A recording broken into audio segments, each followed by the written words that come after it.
늘 편안하시지요? 어제 아래가 춘분이었는데 강원도부터 저 경상도 쪽으로 제주도까지 눈이 아주 많이 내리는 걸 목격하셨을 것입니다.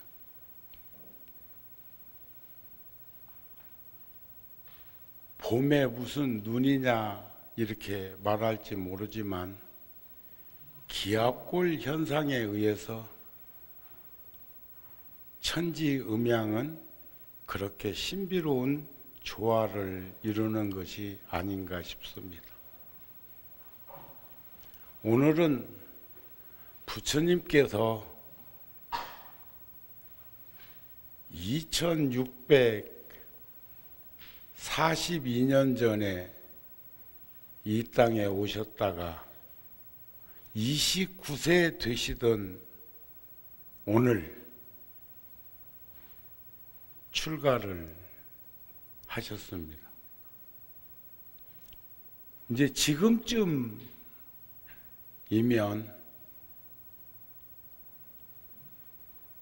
인도에는 적도 부분으로부터 대단히 뜨거운 온기가 북상해가지고 벌써 부다가야 같은 곳은 부처님이 출가해서 6년 되시던 그 해에 고행자들의 숲이라고 말하는 전정각산, 그저 우리가 붙인 거예요. 정각을 이루시기 전에 계셨던 산. 거기는 석굴도 있고 천연굴도 있습니다. 또 티베트 스님들이 절을 지어놓고 그렇게 그곳에서 수행자의 길을 걷기도 하고, 그 밑에 마을은 분지가 대단히 넓은데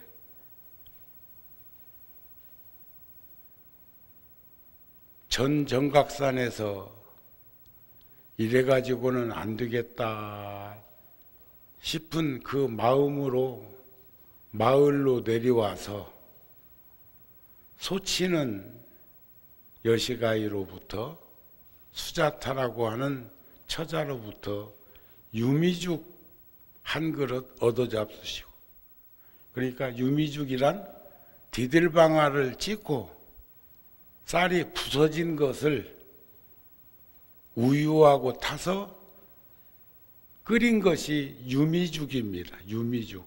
요즘은 특식으로 손님 접대할 때도 일부러 어그러뜨려서 우유를 넣고 죽을 끓여서 달짝으니하게 해주기도 하지만, 부처님 당시 가난한 그 시절에는 아마 그러한 유미죽이 가난한 자들이 먹던 음식이 아니었을까 싶은 생각도 들고, 선왕당에 그 유미죽을 떠다가 올리고 신상에 기도를 한 다음에 그것을 도로 들고 오다가 구담 고우따마 실타르타라고 하는 고행자가 너무 힘들고 어려움 겪는 걸 보고 니련사나 강가에서 그 죽을 공양 올려서, 지금도 그 마을은 그때 부처님과의 인연을 맺었던 수자타 여인의 이름을 따서 수자타 마을이라 이렇게 이름을 지어서 부르곤 합니다. 우리가 부처님의 생애를 저번에도 와서 간결하게 몇 가지 말씀을 드렸는데, 크게 얘기하면 전생에 도솔천 궁에 호명보살로 계시다가 사바중생과 더불어 함께 하기 위해서 이 땅에 출현하시는 눈빈이 동산에 오시는 모습, 그리고 태자의 신분으로 호의호식을 했겠지만 약육강식하는 그런 현상들을 보고 어머니가 또 일주일 만에 실따랐다 태자가 태어난 지 일주일 만에 세상을 떠나시게 된 그런 그리움 같은 것도 배어 있고, 그리고 갑이라고 성에서 동문, 서문, 남문, 북문을 이렇게 유행하다가 거기서 생로병사를 보기도 하고, 수행자가 북문을 향해서 걸어가고 있는 참 편안한 그 모습을 보면서 마음속에 내재되어 있던 마음을 행동으로 옮기고자 했던 게 유성출가상이죠.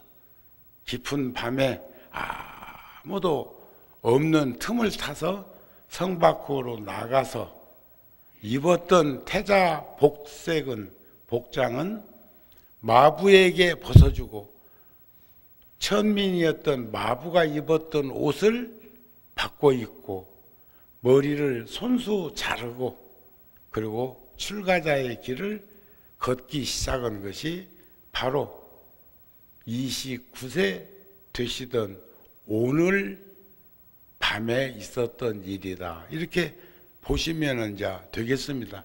이해가 되시죠? 우리 같이 부처님 10호를 한번 해볼까요?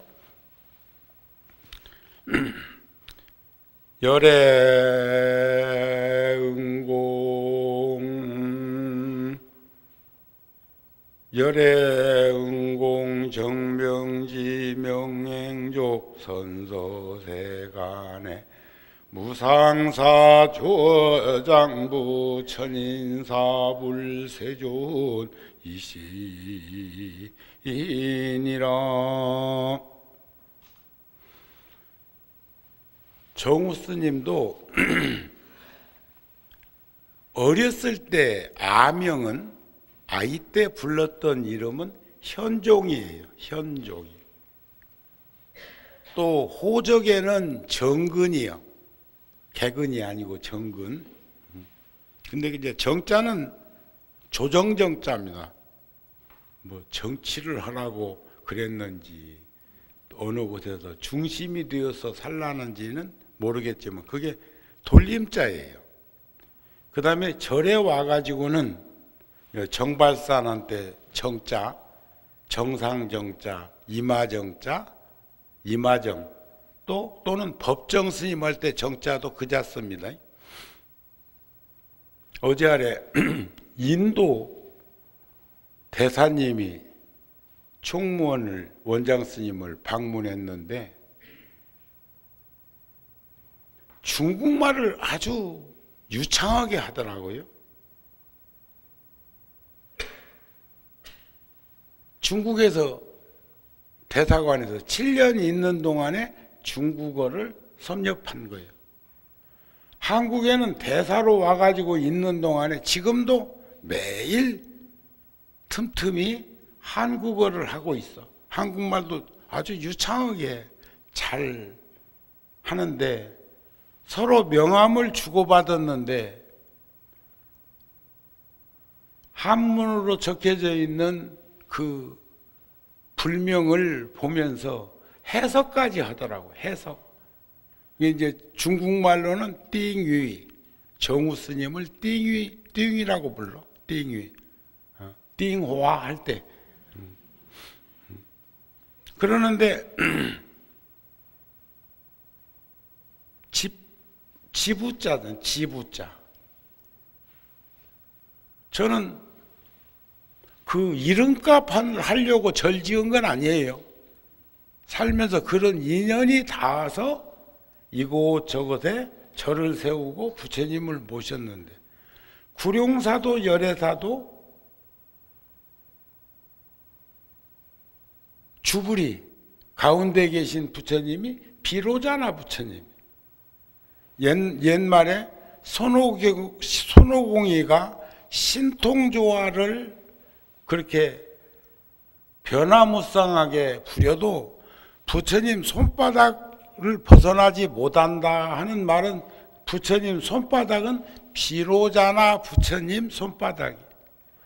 그런데 이 말을 요즘 말로 바꿔보면 부처님은 아니 계신 곳 없으시기 때문에 어디로 가도 그는 부처님 품 안에 있다는 말이 되기도 해. 그래서 우리는 늘상 부처님 품 안, 따뜻한 가정, 부처님 품 안과 따뜻한 가정을 둘로 보지 않는. 그래서 제 이름값을 표현하면 부처님 정상 머리 위에다가 집을 지었다. 그러니까 절 지은 거 아니요. 절 짓는 거. 제 주업이 절 짓는 것인 거예요. 이름값이 그런 거예요. 이름값이. 개똥이, 소똥이, 말똥이가 뭐 했다 소리 못 들었잖아요. 그런데 제가 은사 스님이 돌아가신 이후에 월화 노스님께 법포를 내려받았는데 그것은 싹티울 아자 몇산자예요. 산이라고 하는 것은 중심을 말하는 거예요. 싹을 틔운다는 것은 아마 그때 포교일선에 노출되어 있지 않을 때인데도 불구하고 한 40여 년 전에 이름을 하나 받았는데 불종자를 틔우는 일을 해라, 포교를 해라, 전법을 해라, 전교를 해라, 이런 말씀 아니었을까? 여러분들과 함께 더불어 살라는 그런 이름으로 지어주신 것이 아닐까? 싹 틔울 나자, 멸산자. 싹을 틔운다는 건 좋은 거 아닌가요? 부처님께서 오늘 출가의 그 마음을 이르기까지는 금생에 오셔서도 29년이라는 시간이 필요했지만 수없이 많고 많은 일들을 접하면서 저 같은 경우에는 초등학교 4학년 때 출가할 마음을 싹 틔웠거든요. 그 전에는 출가해서 스님이 되어야 하겠다는 마음을 일으키기 전까지는 꿈이 운전수였어요. 운전수. 근데 지금 생각해봐도 운전수라는 것이 하층 계급의 직업이 아니고 내 몸이 자동차라면 내 마음은 운전수이어야 해. 그걸 뭐 선장이라고 기관사라고 운전수라고 뭐 다양하게 이 얘기를 해도 한 공동체를 이끌어 갈 수 있는 그런 몸짓이 운전수 아니겠는가 싶으면 어렸을 때 그 소박한 꿈이 결코 그릇된 생각은 아니었다는 마음을 간직하고 있습니다. 한 가정에서도 안주인, 바깥주인 나누어서 이분론법으로 표현하지만 어른은 주인이어야 하고 수처작주, 내가 있는 그곳에서 항상 아무리 하인이 주인 행세한다고 주인일 수 없습니다. 아무리 그렇다 해도 주인이 하인처럼 일한다고 하인 취급할 수 없는 그 주체라고 하는 것은 무엇을 말하고자 하는 것일까? 제가 저번 주 일요일 날 와가지고 여러분들에게 수행정진 하는데 알맞은 시기 5가지를 말씀드렸었습니다. 첫째는 머리카락이 거물 때, 젊었을 때, 건강할 때, 또 그 다음에 풍족할 때, 또 우유와 물처럼 융화, 화합할 때, 승가가 서로 융섭할 때, 이런 때가 수행하고 정진하는데 알맞은 때다. 조계사에는 총무원 청사 바로 뒤에 아주 일제 때 지어진 근대 건축인데 아주 청규화까지 얹어져 갖고 튼튼하게 집이 하나 지어져 있는데 그 집 주인이 지금도 살고 있어요. 할머니가 살고 있는데 한동안 조계사 총무원이 어수선하고 그런 때 있었잖아요. 뉴스를 통해서 여러분들 보셨을 거예요. 그런데 그 등잔밑이 어둡다고 코 밑에 사는 이가 종교가 불교 아니더라고. 그 집을 사야 우리가 뭘 하고 싶은 그 성역화 작업을 하는데 큰 도움이 될 건데, 시에서는 사도 그 집은 보존하라고 또 지시가 공문이 내려와. 사지도 못했는데 사도 그 집을 헐면 안 된다는 거예요. 근대 건축물로서 보존 가치가 있다, 그런 얘기. 그런데 주인이 누군가 하고 더 들여다보니까 그분이 사후에는 지금 현재 댕기고 있는 그 종교에다가 기증을 해놔가지고 지금은 살고 있어도 다음에 그분 돌아가신 다음에 그 집 사기가 쉬울란가. 참 묘하다는 생각이 들어. 우리가 도시에서는 먼지, 미세먼지 이런 거 등등 공해 이런 걸로 산에 깊은 산에 가보면, 산 좋고 물 좋은 곳에 가보면 참 맑은 공기, 청명한 하늘이 얼마나 좋은 곳인가를 새삼 느끼지만 그곳에서 계속 사는 이들은 모릅니다. 몰라. 저도 73년도에 군에 영장을 받고 군에 갔었는데, 군에 갈 때까지는 전생의 인연과 전생의 깊고 깊은 그 순환처에서 출가를 하겠다고 하는 마음을 냈고 행동으로 옮겼고 절에서 살았지만 그렇게 좋은 곳인 줄 몰랐어요. 그런데 막상 군에 와가지고 잘못하면 탈영하겠더라고요. 도로 부처님 계신 대로 가면 탈영이지 뭐. 그래서 알량한 지혜지만 선근종자를 증장시키는 그 슬기로움으로 노력을 해서 내가 머무르고 있는 중대의 불교 중대를 만들고, 또 그 연대, 대대 위의 연대입니다. 연대에 호국 황룡사라는 절을 세우고, 또 사단으로 불려가가지고 다른 스님에게 그 절 맡겨놓고 가가지고 26사단에다가 호국 1월사라는 절을 세우고 3년 가까이 다양한 활동을 하다가 저는 은사스님의 기다림 저버리지 않고 청정에 오염치 말고 귀사하기 바란다. 저희 은사스님이 저한테 74년도 1월 8일 날 보내주신 편지에 보면 통도사로 꼭 돌아올 걸 믿는다, 그런 편지도 받았어요. 근데 만일에 그걸 행동으로 조금 일찍 옮겼으면 국가적으로는 탈영병이 되는 거예요. 그런 분들도 덜어 있었어요. 집이 그리워가지고 못 견뎌가지고 집으로 간 놈은 그런 거지.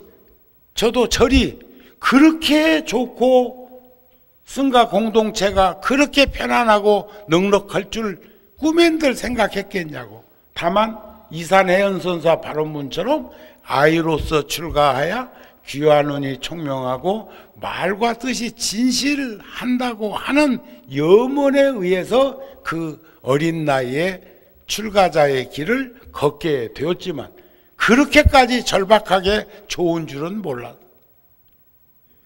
그래서 부처님을 모셔오기로 했고 군에서 그런 활동을 하게 한 것처럼 부처님도 가비라국에 그냥 계셨으면 아쇼카 왕보다 200년 먼저 아마 인도 천지를 최초로 통일한 대왕이 되었을지도 모릅니다.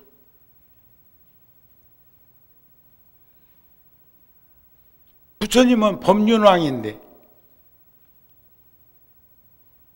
출가를 해서 3계의 대도사요 사생의 자부이신 서가열의 부처님으로 2640년 전에 이 땅에 오셨다가 2562년 전에 사바세계에서 우리들처럼 이루어진 4대 육신을 되돌려주고 청정법신으로 돌아갔는데 2600년 전에 오셨던 부처님이 2562년 전에 사바를 떠나셨지만 그동안 2600년 동안 얼마나 많은 이들이 부처님 제자가 되어서 한 부처님 출현하시면 만중생이 깨달음을 얻고 한 부처님이 출현하시니까 수많은 이들이 안심인명을 얻고 한 법당 이룩되면 곧 사바세계 안에서 극락정토 이루어지는 것을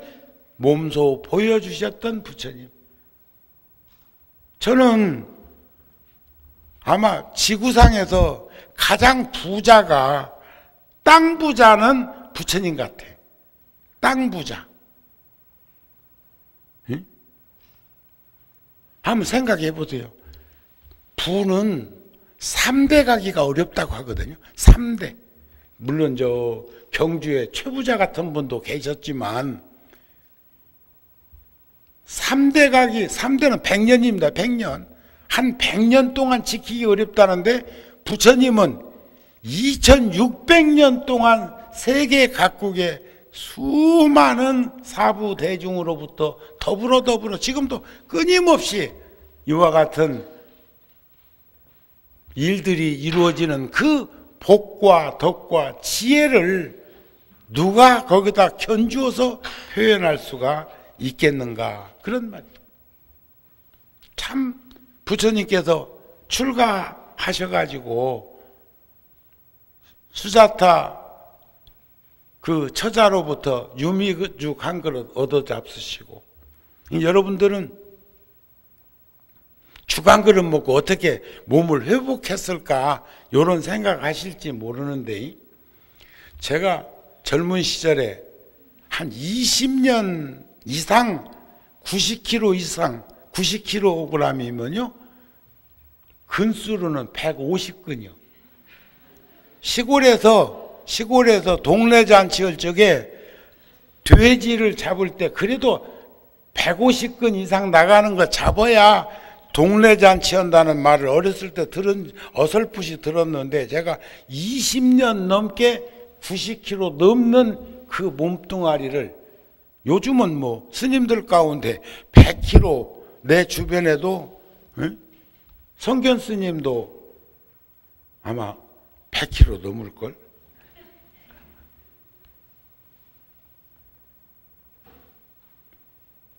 그런 스님들이 간혹 있고 또 군종교구에서 소인 볼 때 보니까 군법사들 중에서 90kg, 100kg 나가는 이들이 수태 많어. 그래서 이제 그거 비교해 봅니다. 거울 삼아서 아이고 나도 과거에 젊은 시절에 저 정도 몸뚱아리 가지고 참 애썼다. 여간일 아니었다 싶은 생각이 드는데 그 몸 가지고 매일 108발 3번씩 하고 1080배 하고 3000배 하고 지금도 구룡사에 가면 장롱에 가사 2벌이 천이 녹았어. 녹아 찢어지고 흩어진 게 아니고 녹았는데 왜 녹았을까 하고 생각해 보면 절 많이 하면서 불사할 때, 백고자 같은 거 할 때 그 가사를 읽고 가사장삼 읽고 절을 하면서 추나추동 흠뻑흠뻑 젖어가지고 우리 몸뚱아리에서 나오는 땀, 파라독소 독기가 그렇게 많은가, 독성이 그렇게 많은가 녹아버렸어. 내가 그냥 놓아둡니다. 입을 수는 없는데 그냥 놓아두어 과거를 떠올려 보면서 그때 그 시절을 회상하면서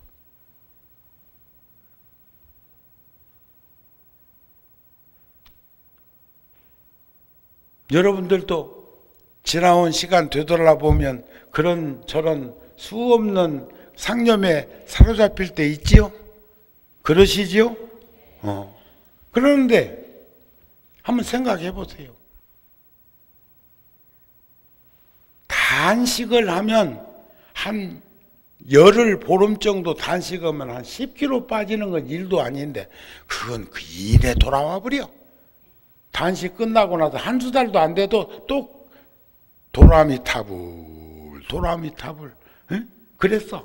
그런데 작년 3월 달부터 금년까지 지금까지 한 1년 정도 열심히 굶은 게 아니고 열심히 유산소 운동 걷는 것을 하면서 체중 조절한 지금 현재 한 10kg 내린 것은 거의 대동소이하게 그대로 유지하고 있는 거 보면 요요 현상은 안 일어나고 있구나, 다행이구나 하는 생각을 합니다. 요즘은 이제 그래도 그 처음에 체중이 막 떨어졌을 적에는 영양소가 껍질에서 별로 여의치 않아서 그런지 이렇게 만져보면 탄력도 없고 그랬는데 그게 이제 또 이렇게 적응되면서 이것이 이제 제대로 돌아와가지고 요즘은 좋다고 그래. 처음에는 나보고 어디 아프냐고. 아프면 체중 빠지는 갑대. 스님 뭐 혹시 당뇨가 심한 거 아닙니까? 막 물어쌌는데 아이고 그거 난처해서 아니요 걸어가지고 걸어서 그랬어. 도리어 한두 끼니 먹던 음식을 삼시세 때 많이는 아니지만 꼭 챙겨 먹으면서 해서 그런 것들을 정상으로 이제 회복을 했단 말이에요. 그런데 단식할 때 일주일 단식을 하고 또 일주일을 하기 그 틈새에서 사과 한 반 쪽만 갈아서 으그러뜨려 가지고 가재천에 짜가지고 컵에 담아보면 3분의 1컵 또 어떤 거 한 반 컵 정도 나오는데 그걸 1시간, 2시간, 3시간 먹는 거예요. 티스푼으로 하나 떠서 입에다 넣고 침미 입안에 가득할 때까지 물고 있다가 삼키고 하는데 그거 반쪽 먹고 일주일 단식하는 게 안 먹고 하는 것보다 100번, 1000번 낫더라 이게요. 근데 우리는 너무 영양 과다를 해가지고 뭐가 좋은 건지 뭐가 먼 건지 또 먹어도 부증불감, 불구부증이요. 그래 우리는 지금 너무 과하게 저기 보살님 편히 앉으시오. 무릎 꿇고 앉아 있으니까 내가 지금 법문 그만해야 하나.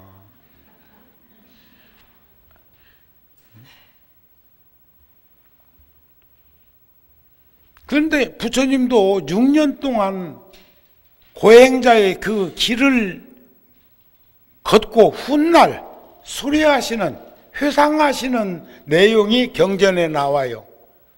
과거에 어떤 수행자나 고행자도 이런 몸짓을 하지는 못했고 한차 앞으로 내가 갔던 그 길을 가고자 하는 이들도 이런 고행, 이런 난행, 이런 일은 없어야 하겠다. 얼굴을 쓰다듬으면 덜 익은 오이 쥐어 뜯어서 그늘에 말린 것 같고 한번 어떤 것인가 한번 오이 하나 쥐어 뜯어가지고 그늘에다가 한번 놔뒀다가 만져봐봐요. 자, 부처님 참 대단한 얼굴을 쓰다듬으면 덜, 이것도 익은 오이도 아니고 덜 익은 오이 쥐어 뜯어서 그늘에 말려놓은 것 같고, 머리를 만지면 팥불이 뽑히듯 하고, 갈비뼈 이 배를 만지면 등뼈가 닿고, 힙 응댕이는 낙타 발바닥 같고, 그러니까 볼륨이 하나도 없다 그 말이야. 다 뭉그러져 갖고. 아이고, 저도요 티베트 히말라야 그쪽에 걸어 댕겼으면 괜찮은데 자동차로 한 보름 20일씩 길 없는 길, 자갈마당 길 털털거리고 10수년 전부터 한 번씩 갔다 오면 순두부대 버려. 어디라고는 안 가르쳐줘. 그러면 그것을 돌아와서 다시 운동을 통해 가지고 회복시켜야 되는데, 방치하면 젊은 시절에 그 볼륨은 뭉그러져 버린다고. 부처님이 그랬어. 스님들 가운데 장작불로 아궁에다가 불 지펴 놓고 방에 앉아서 방석 깔고 앉아 계신데도 방바닥이 너무 뜨거운데 뜨거운 줄 모르고 그냥 앉아서 정진하다가 다 익어버린 분도 계시다. 일어나려고 그러는데 살가죽이 방바닥에 그 뜨거운 것에 붙여가지고 이렇게, 그런 이야기들이 전해 내려오는 걸 보면 그 참구법이라는 게 얼마나, 삼매라는 게, 선정이라는 게 얼마만큼 일념으로 이루어지는 행위인가도 의미 있게 들여다볼 수 있었을 것 아닐까. 이 부처님도 과거의 누구도, 미래의 어떤 이도 6년 동안 해왔던 이런 행위는 해서도 할 수도 없다는 것을 단편적으로 얘기를 하는데, 머리를 맞추면 팥불이 뽑히듯 하고, 꼭 항암주사 맞고 머리 다 빠지는 것은 독성 때문에 그런 것인 건 다 알지만, 영양소가 결핍돼 가지고 얼마나 뭐했으면 머리를 만지면 팥불이 뽑히듯 했을까. 얼굴을 쓰다듬어 보면 덜 익은 오이 쥐어 뜯어서 그늘에 말려놓은 것 같고, 그런 상상과 그런 관념 속에서 한번 우리가 떠올려 보세요. 부처님의 고행했던 그 모습이 어떤 모습이었을까. 그래 놓고도 함께 공부하던 교진여 등 마승 비구 등 그 5명의 함께 했던 이들은 유미주 간그릇 얻어잡수시는 거 보고 타락했다고, 다시는 상종하지 않고 상대하지 않을 거라고 떠나버렸는데, 부처님은 그 당시 지명은 가야예요. 가야. 여기 지금 요즘 가야 문화 지금 뭘 아유다국 가야 허시왕후, 이왕에 또 거기까지 이야기가 나왔으니까 하나 거들어 보면, 김수로왕은 가야국 사람이고 허시왕후는 인도 사람이라고 하면, 그때 인터넷 해가지고 아니면 카톡 해가지고 채팅했을까? 우리도 혐오하게 현실을 수용할 건 해야 돼요. 김수로 왕도 인도 분이에요. 난 그렇게 봅니다. 김해 김씨들은 그분들만 특이한 반점이 있어. 우리 몽고 반점처럼 그분들은 또 있는 자리가 따로 있어. 다 미리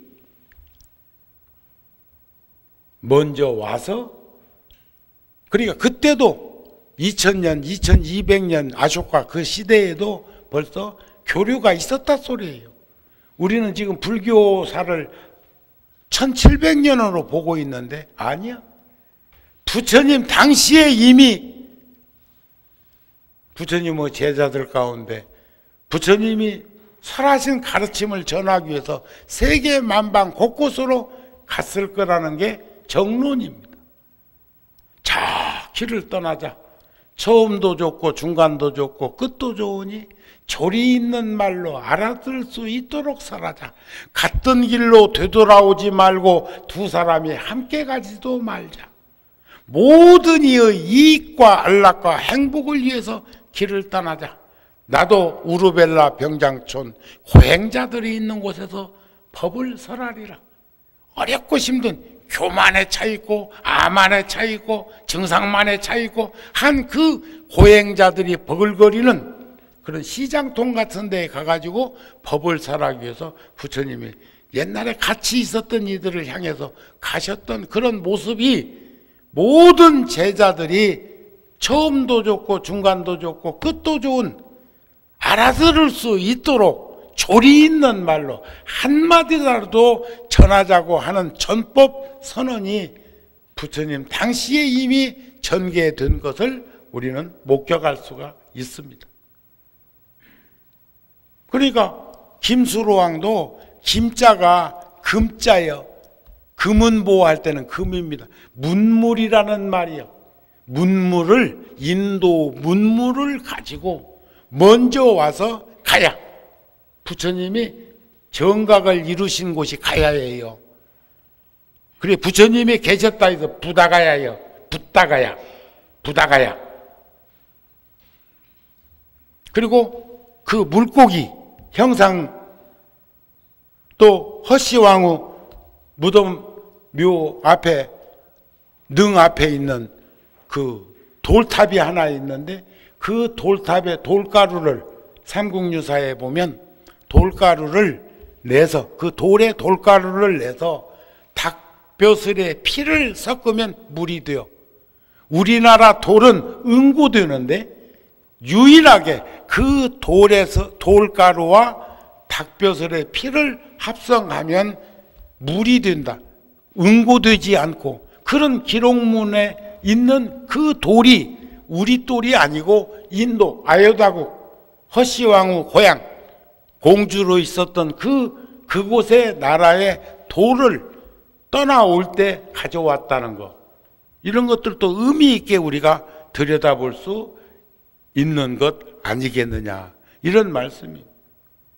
이게 부처님께서 고행자로서 그렇게 어렵고 힘든 환경을 극복하고 깨달음을 이루신 부다가야에서 정각을 이루신 후 45년 동안 전법의 길을 다니셨는데 첫 번째 대상이 6년 동안 함께 해오면서 맺었던 인연의 그 수행자들을 떠올리는데 대다수가 다 돌아가셨어. 그리고 타락했다고 가버렸던 교진녀 등 5명을 향해서 부다가야에서 걸어서 바라나시 간지스 강을 건너서 녹야원 사슴동산인 최초의 설법지 녹야원까지 가서 그들에게 사제, 팔정도, 육바라밀, 12연기 이런 다양한 가르침을 전하고 그들과 함께 교세를 넓혀서 상주대중은 항상 스님들이 1250명이 함께 했다고 하는 경전의 그런 근거들과 중림정사라는 최초의 사원은 빈비사라 왕 아사세의 아버지 빈비사라 왕이 부처님이 정각을 이루시기 전에 이미 인물 됨됨이를 알아보시고 함께 영축산에서 살기를 청했지만 부처님은 고행자들이 있는 곳으로 향해서 간 곳이 가야, 정각산, 니련사나 강가 이런 것들을 들여다 볼 수 있고, 또 그 다음에 해초 스님이나 삼장법사가 유학 갔던 그런 나란다 대학 학생이 10만 명이 넘게 있었다는 그런 곳이 영축산에서 멀지 않은 곳에 구성되어 있는 것도 보고, 또 최초의 경 결집한 칠렵굴이 영축산 법화경 설법지에 있다는 것도 우리는 성지순례를 통해서 다 보고 알았다, 그런 말. 그러면 지금 우리들이 들여다봐야 할 것은, 우리도 부처님같이 출가해서 열반까지 시간적으로는 50년이 넘는 시간이지만 날짜로는 일주일 간격으로 그렇게 되어 있는 모습. 부처님이 탄생은 4월 8일, 출가는 2월 8일, 깨달음은 12월 8일, 그리고 열반은 2월 보름. 왜 다 8차로 이루어졌는데 열반은 보름날 돌아가십니까? 하는 질문도 열반경에 보면 나오는 걸 목격할 수 있습니다. 우리가 지금 이 일주일 동안 금방 도를 이루고 깨닫고 해가지고 하는 것보다는 그런 것을 인연으로 해서 선근종자를 증장시키는 지혜덕목을 키울 수 있는 내면의 소리들을 한번 들어볼 수 있었으면 좋겠다 하는 마음이 들어서이기도 합니다. 제가 메모해온 글에 보면 내면의 외침에, 내면의 외침에 귀를 기울여 봐라.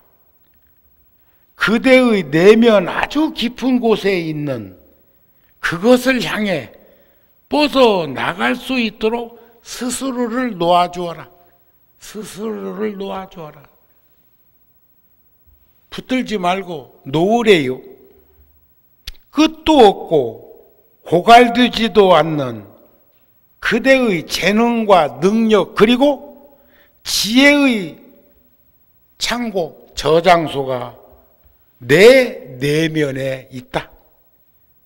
이것은 의심할 여지가 없다. 우리는 모두가 지혜 덕목, 보리종자, 전부 반야신경만 우리말 반야신경으로 변화시켜서 보고 듣고 암송해봐도 그 내면에 모든 것들이 다 가득해 있는 것을 볼 수가 있다.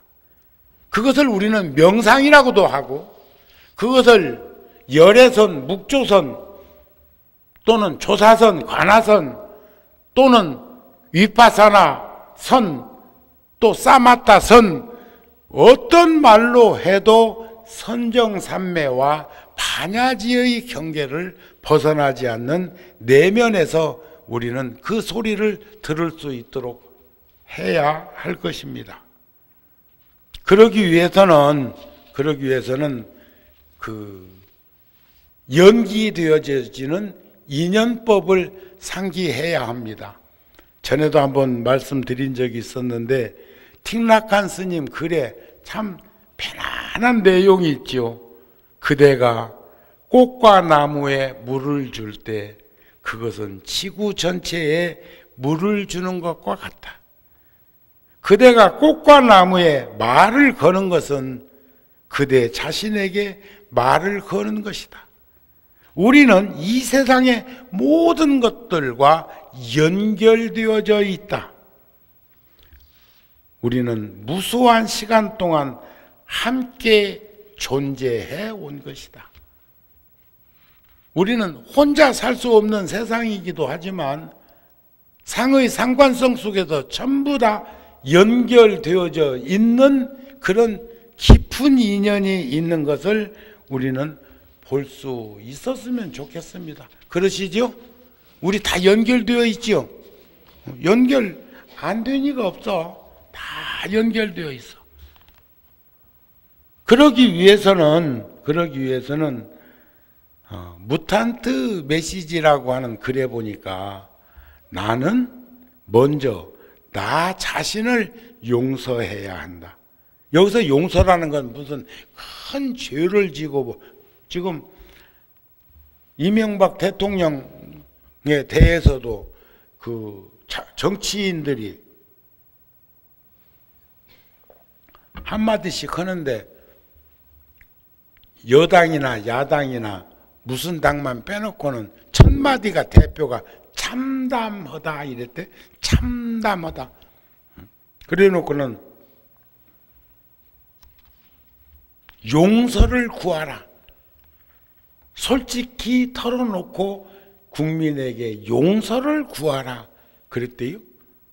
근데 정신 분석에서 보면은요, 나는 그분이 그렇다는 건 아닙니다. 대중에게 메시지를 전달해야 되는 쪽에서는 편협한 생각으로 한쪽에 치우쳐서 얘기하면 안 됩니다. 근데 정신 분석에서 얘기하는 게 두 가지가 있더라고요. 그걸 불교적으로 얘기하면 나를 속이고 기만하고 우롱하고, 상대를 속이고 기만하고 우롱하는 이치가 아닐까 싶은데 사이코패스라는 말이 7, 80년대에 굉장히 흥행하듯이 사람들 입에 오르내리고 했는데 그건 또 명함도 못 내놓는다네. 사이코패스. 그러면 뭐가 얼마나 하길래 그러냐? 소시오패스증이라는 게 있대. 소시오패스증. 이것은 이 병은 거짓말 탐지기가 전혀 안 되는 거짓말 탐지기가. 그러니까 상대를 속이는 게 그 병이 아니고 자기 자신도 모른다는. 술을 이만큼 먹고 비틀거리면서도 나 술 안 먹었어 하면 스스로가 술 안 먹은 거래. 그런 병도 있었대다. 그것이 우리 문법으로 보면 자기 기만, 자기 속임, 자기 우롱일 거예요. 내가 나를 속이고 기만하고 우롱하는데 전혀 모르는 거. 이게 자기 최면이라고도 해. 자기 최면. 우리는 그것으로부터 자유로워져야 되는 현상은 선근을 가져야 하고 보리심을 놓치지 말아야 해.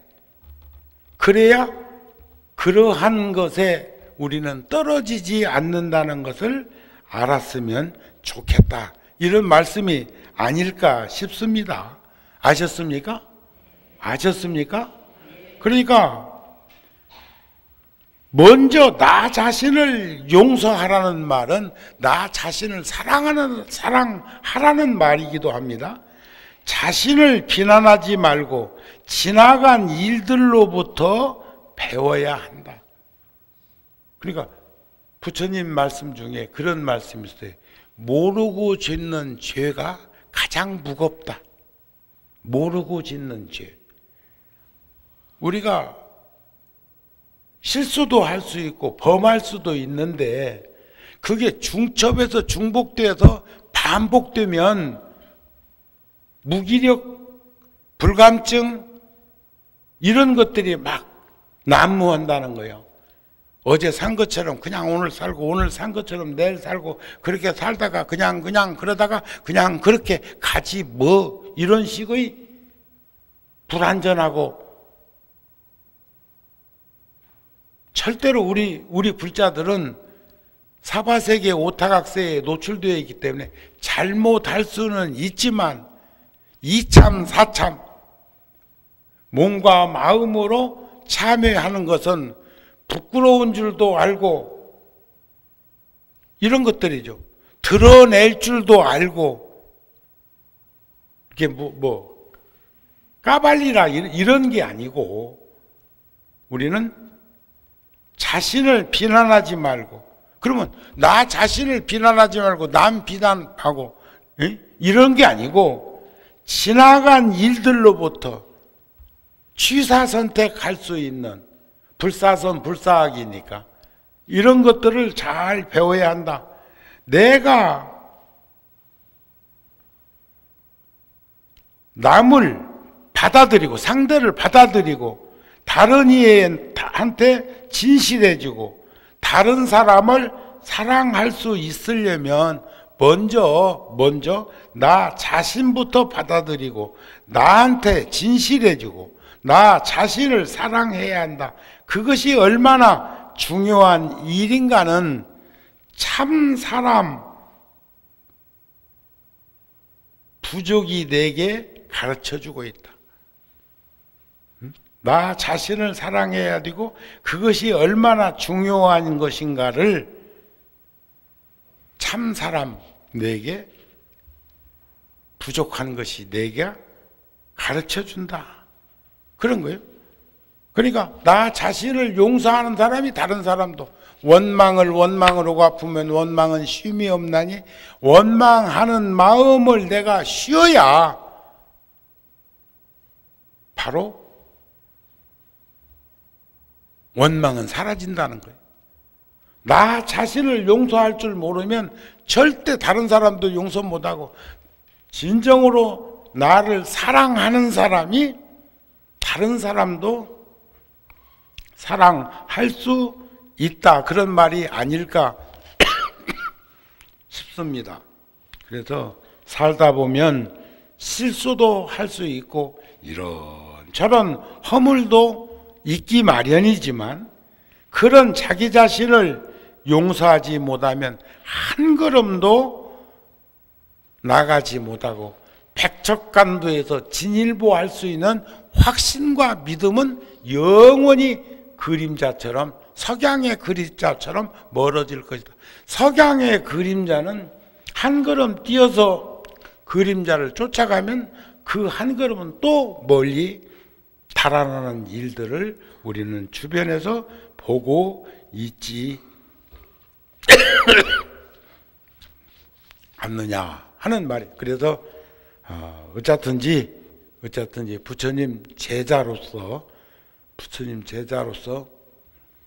출가제일 맞이해서 부처님이 출가할 때에 그 출중한 사문의 모습을 지니기 위해서 노력했던 것처럼 제가 불자이지만 실생활에서 우리도 부처님처럼 그렇게 다잡아서 이렇게 나아갈 수 있도록 노력했으면 좋겠습니다. 그러기 위해서는 4가지 선행이 꼭 따라야 되는데 첫째가 가르침은 부처님의 가르침은 아무리 들어도 여러분들 연불 하면서 실증 날 때 있어?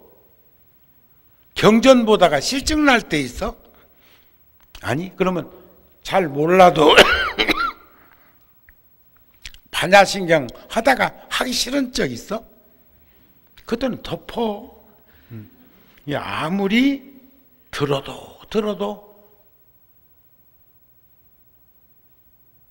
문사수 할 수 있어야지요. 듣고 생각하고 닦을 수 있는 바르게 관찰하고 사유해야 합니다. 올바로 사유해야지 이 집단처럼 우리가 보왕산매론만 눈여겨봐도 세상에 사람들로부터 험한 입줄에 오르내리는 인생은 살지 않을 것입니다. 세 번째는 가르침을 따라서 능히 실천하며 부처님이 말씀하시는 것을 내 능력껏, 내 역량껏, 내 환경에 맞추어서라도 나아갈 수 있도록 했으면 합니다. 네 번째는 깨달음에 이르는 회양이요. 깨달음, 보리심, 보리, 안욕따라 삼약삼보리의 그 깨달음을 이룰 수 있도록 한결같이 나아갈 수 있었으면 합니다. 끝으로 서산대사도 출가에 대해서 그런 말씀 안 했습니까?